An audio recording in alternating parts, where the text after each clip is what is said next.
Namaste. Respected President of the occasion, Professor Ramesh ji,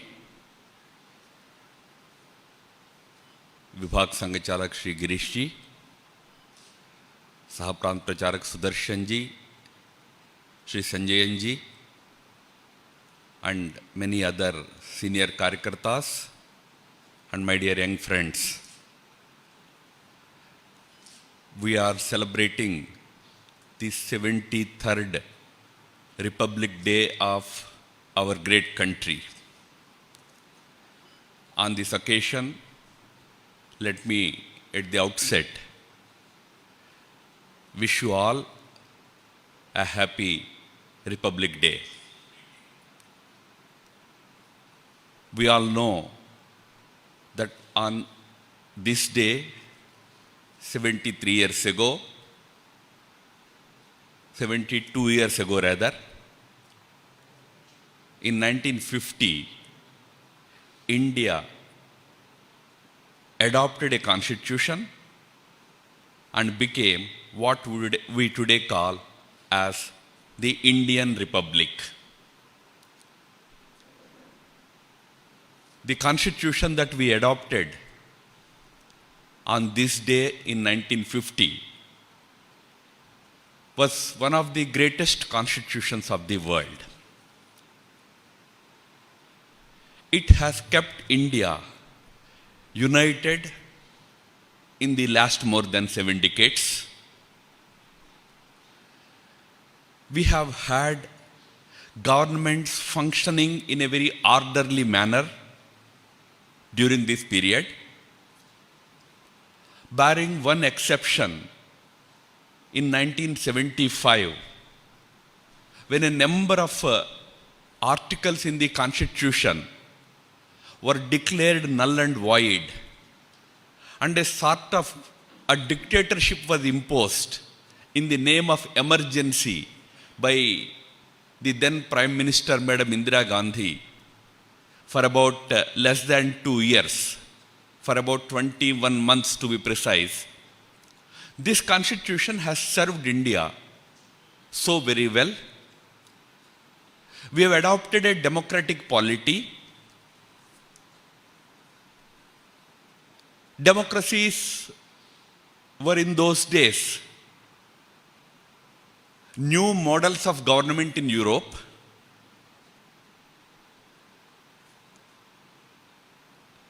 Democracy as an idea was a product of the European thinking.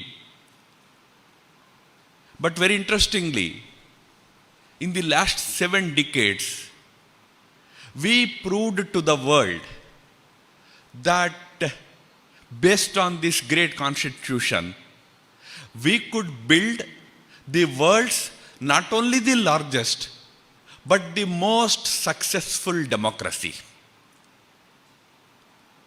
That way, the Constitution has guided us in leading a successful democratic life as citizens. There are a few facts that I want all of you, especially the youngsters, to know about this Constitution. Very interestingly, the Constitution's final draft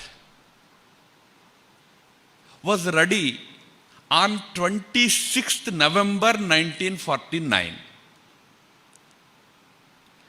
India had a constituent assembly which was formed in 1946 under what used to be called as a cabinet mission plan.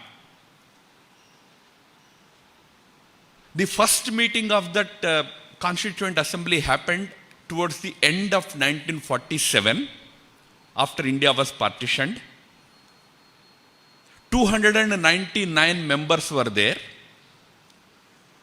They sat for 113 days, spread over close to 3 years, 2 years, 11 months, and prepared this big constitution. The size of this constitution is such that it is today the world's biggest constitution. There is no other country which has such a voluminous constitution. So the leaders of the Constituent Assembly have worked very hard. There was a committee constituted by Constituent Assembly called the Drafting Committee. The Drafting Committee was headed by Dr. Ambedkar. There were 10 members in that committee. That committee had drafted the constitution, but what they used to do was, they used to present article by article to Constituent Assembly. Then these 299 members would discuss, deliberate, and give final shape to each article. In that process, we have built a constitution with more than 290 articles initially. But the constitution was ready by 26th November 1949. Why did we wait for 2 months? There is an interesting reason for it. During the independence struggle, the Congress, which was spearheading the mainstream movement for independence, had started demanding self-rule. Especially, Madam Annie Besant became the Congress president in 1918. Gandhi also entered the scene at that time. Gandhi came back to India in 1915. So, after the advent of these leaders, the Congress started demanding from the British that now you don't rule over us, we will rule ourselves. It's called the self-rule. But there used to be a dispute in Congress. There used to be two groups. One group used to say that let us first of all ask for self-rule under the British government. Meaning, British Queen will be the paramount leader. Under her, under the British government, there will be a government run by Indians. This is generally described as dominion status. India will be a dominion run by Indians, but under the ultimate authority of the British. So some section of the leaders used to say, let us first ask for it. Because they used to have big doubt that even this much will British give to us. Those who used to doubt that British would not even do this much included even Gandhiji. Gandhiji used to say, don't ask for full freedom. First let us ask for self-rule. Dominion status and self-rule is fine.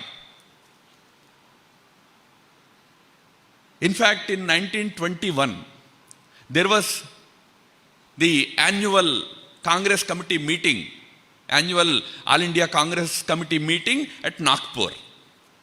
Dr. Hedgewar, the founder of RSS, was also one of the organizing committee members because he was a Congress leader from Nagpur those days. So he happened to meet Gandhiji and he proposed to Gandhiji that why not we demand full independence. We don't want to have anything to do with British. Let them leave, lock, stock and barrel, pack the bags and go. We will then do whatever we want to do, we will do ourselves. But Gandhiji said no, that will be too premature. We should not be in a haste. It's not easy. So don't talk about full independence and all. Purna Swaraj and all, don't talk about it. But within Congress, like Hedgewar, there used to be a group. People like Tilak, of course, Tilak receded into background after 1918. But people like him who used to be called Garam Dal. Garam Dal yane extremists, hardliners, radicals. And there used to be another group which would say, let us go step by step. That used to be called Naram Dal. Naram Dal yane moderates. So there used to be a tussle between Garam Dal and Naram Dal. It went on for 10 years after 1920. In 1927, there was a Congress session in Chennai, Tamil Nadu. Those days they used to call it Madras. In Madras, Gandhi was not there. Gandhi was not present. Nehru was there. Nehru, in his youthfulness, Jawaharlal Nehru I am talking about,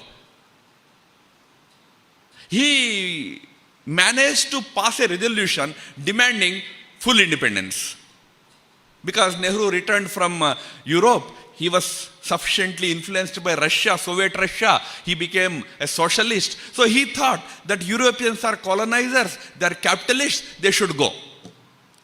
So the demand for Purna Swaraj was made first as part of a resolution in 1927. Gandhi was very unhappy. Gandhi scolded Nehru, who said, "You are like a schoolboy." You know, schoolboys, kids will keep insisting, "I want this, I want this, I want this." Parents will say, "Not now, not now, not now. You want a scooter. You will get it after 10 years, not now." So when you know that British are not going to give you full freedom, why do you demand it? That was Gandhiji's view. But Nehru said nothing doing. So this Garam Dal, which became a little dominant, it included Subhash Chandra Bose. Subhash Chandra Bose and Nehru were good friends. Together, they continued with this demand. When Simon Commission came in 1928, Simon Commission proposed that, okay, we will give you a constitution which will give you some amount of self-rule, some part of self-rule you will get, but you will be under the British. Nehru and Subhash Chandra Bose both were not in agreement. They said, nothing doing, we won't work under the British fellows, period. Give us full freedom. But then others in Congress, like Nehru's father himself, Motilal Nehru, even Gandhiji, they were okay with that proposal. So much so that Jawaharlal Nehru and Subhash Chandra Bose, they resigned from Congress Working Committee. They said, we will not work in Congress. Then Gandhiji again persuaded them. Gandhiji said, let us give 1 year time to the British. So 1 year time was given to British. But British could not come up with any concrete plan. Then came 1929 Lahore Congress meeting. Annual meeting of Congress was held in Lahore. At Lahore, then the extremists, the radicals, then they said, look, you moderate, you fellows said British will agree.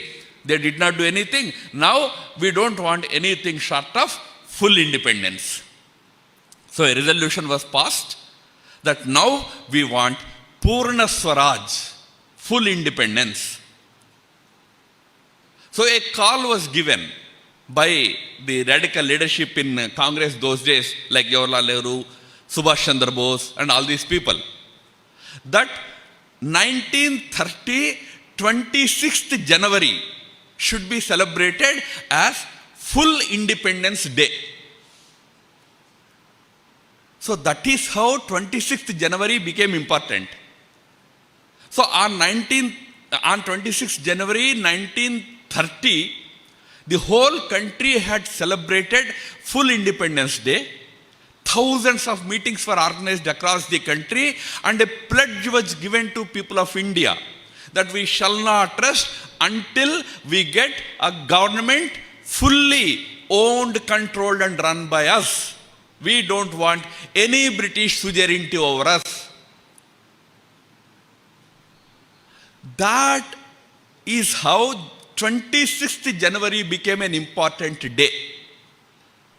So when 1949, when the constitution was ready by November end, Nehru had decided that since we had this date, 26th January, 20 years ago, when we declared full Independence Day, now that we are becoming fully independent by constitution also, let us start celebrating 26th January as sort of a full Independence Day, although independence came to India on 15th August 1947.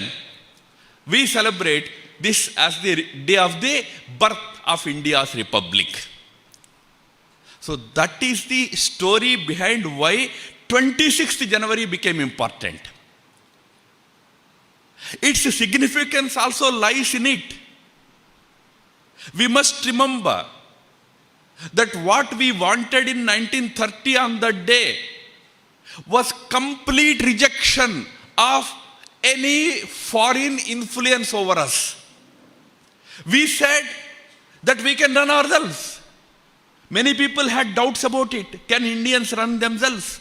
In fact, when the debate happened in 1946 in the British Parliament about giving independence to India, Winston Churchill, who was by then the former Prime Minister and leader of opposition from the Conservative Party, he told the British Parliament and the then Prime Minister Attlee that you are committing a mistake by giving independence to Indians. They are incapable. They cannot run their country themselves. They do not know. They will fight among themselves. They will fight on caste. They will fight on religion. So don't give independence to them. They are incapable of it. This is what Churchill said. Even Attlee, the then Prime Minister, used to hold lots of doubts about the ability of the Indians to run their own affairs. In fact, when Nehru, who was very steadfastly for full independence, when Nehru demanded of the Congress, of the British, that the constitution that we make will be our own constitution, you will not have any role. This is what he told Attlee. Then Attlee wrote a letter to Nehru. He said, look, you are in a hurry. You think that you will have your constitution and you will run your country. Be careful. It's very difficult. It is not easy. Nehru said, fair enough. Easy or difficult, we will decide. Leave it on us. What we proved in last 70 years was that with the help of this constitution, we proved Churchill wrong. We proved Attlee wrong. And we proved that no, we are capable enough to run the affairs of our country. This constitution is a major instrument, major tool for us in running the affairs of the country. But more fundamentally, the democratic model has succeeded in this country for a very important reason, you must remember. The reason was highlighted by Ambedkar in the parliament itself. He said, through this constitution, we are giving a democratic polity to India. Democracy is a European idea, British idea, European idea. Are we aping it from them? Ambedkar said, no. Democracy is in our blood. It is our ethos. It's our basic value. He went on to say that Buddhist sanghas in our country used to run in purely democratic principles. Pandit Deendayal Upadhyaya, one of the great philosophers of this country in the last century, and one of the founding members of Bharatiya Vichara Kendram, he said, not just Buddhist sanghas, even Vedic samitis used to run on the principle of democracy in this country. So democracy is not, at least as far as we are concerned, it's not an alien thing. It is in our blood. That's why this constitution has been able to serve the country successfully, because the very spirit of this constitution, namely the democratic spirit, is in our DNA. But let me caution you about what democracy means or should mean to us before I end. Gandhiji used to say that democracy is the only best available form of government.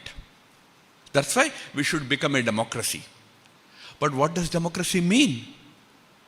Gandhi used to say, for me, democracy means the weakest has the same power as the strongest. Meaning, the strong and weak should have the same power. Looking back, we are 75 years old today as an independent nation, 72 years old as a republic. Have we given that power to the weak of our society? One question we should always ponder. Is the last man on the street living a life of dignity? Is he happy? Because that was the whole mission of this constitution, or this whole democratic spirit. If you interpret it from our point of view, if from the European point of view, it should be a majority government. A majority government, today you have a communist government. Tomorrow there can be something else. There should be something else here, that is democracy. But in the Indian context, in Gandhiji's view, democracy should mean Rama Rajya, the power of the last man.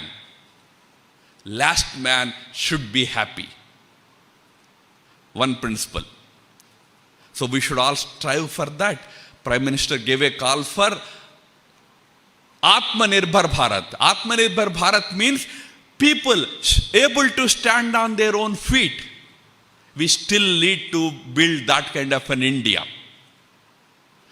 The second person who talked about democracy, who gave the Indian meaning to democracy, was Deen Dayal Upadhyaya. Deen Dayalji said, we have built a wonderful constitution. One of the glorious, best constitutions in the world. But for us, Indians, democracy should mean consensus, not majoritarian. I have majority, so I will run amok. That should not be the spirit of the constitution or democracy. Although, in a democracy, governments are elected based on majority.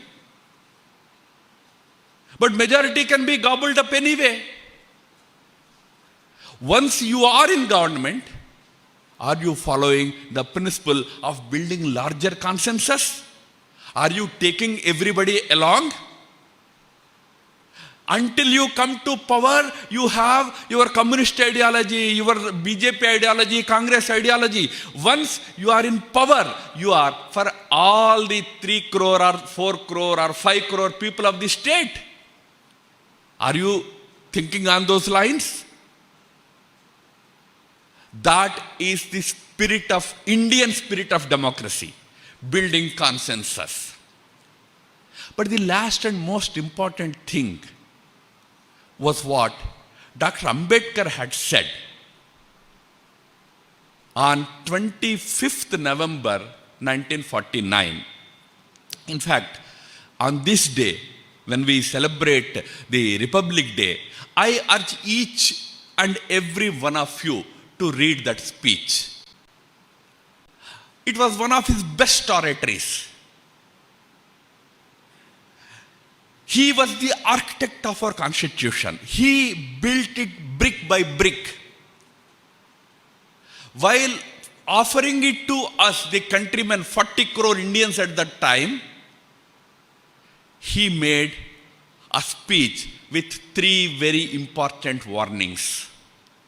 In fact, the students here, the youngsters here, must read that speech in full. Obviously, I can't talk about the full speech.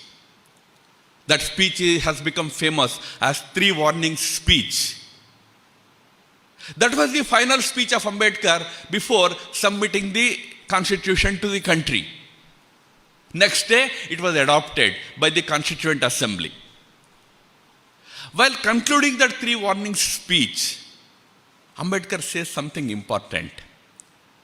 He says, look, democracies are defined as the governments of the people, by the people, and for the people.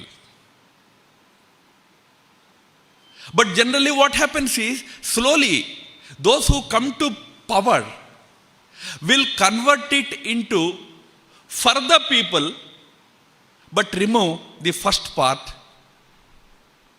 of the people or by the people. Meaning, governments and people both start thinking that now that we elected a government, everything will be their responsibility.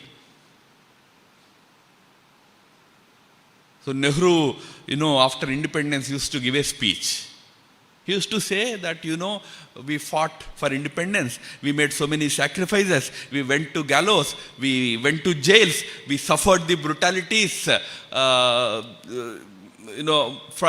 the hands of the British. Now that we became independent, we no longer have to suffer all these things. Because we are going to be ruled by our own people now. So no more going to jail, no more lathis, no more, gallows. You don't have to sacrifice anymore. So you enjoy the life of the citizen of an independent nation. Nehru was talking in a different philosophical sense. But what we understood was, that means since we become now independent, we don't have to do anything. Everything the government will do. If there is any internal problem, government will do. If there is an external problem, military will take care. We don't have to do anything.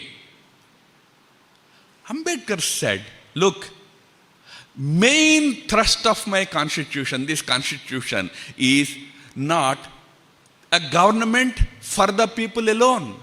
Government should be for the people. But it should be by the people.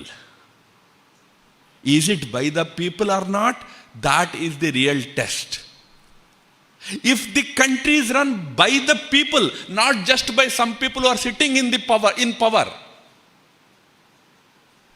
then this constitution is successful. Governments don't want it. Governments want people to just enjoy, some schemes. I will give you this, I will give you that. You take it, give your vote, leave rest to me. But that was not the spirit of the constitution. It is as much a government by the people as it is for the people. Meaning, we, the citizens, should always be alert, active, vigilant about the governments of the day. Not simply enjoy some goodies that they do give to you. Always vigilant. Always make sure that it is run by the people, not by a clique sitting in Trivandrum.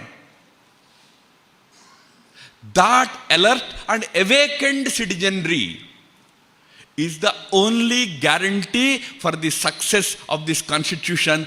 This is what Ambedkar says at the end of his speech, and he says, I only know this much, nothing more.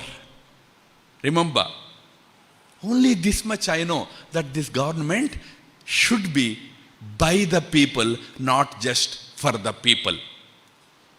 So friends, on this Republic Day, while cherishing all the great benefits that we accrue out of this constitution, the orderly, organized life as citizens we enjoy under this great constitution, we must also ponder, and we must never forget the warnings that were given to us by the architect of this constitution, Dr. Ambedkar, and most importantly, the final caution that governments should be not just for the people, but also by the people.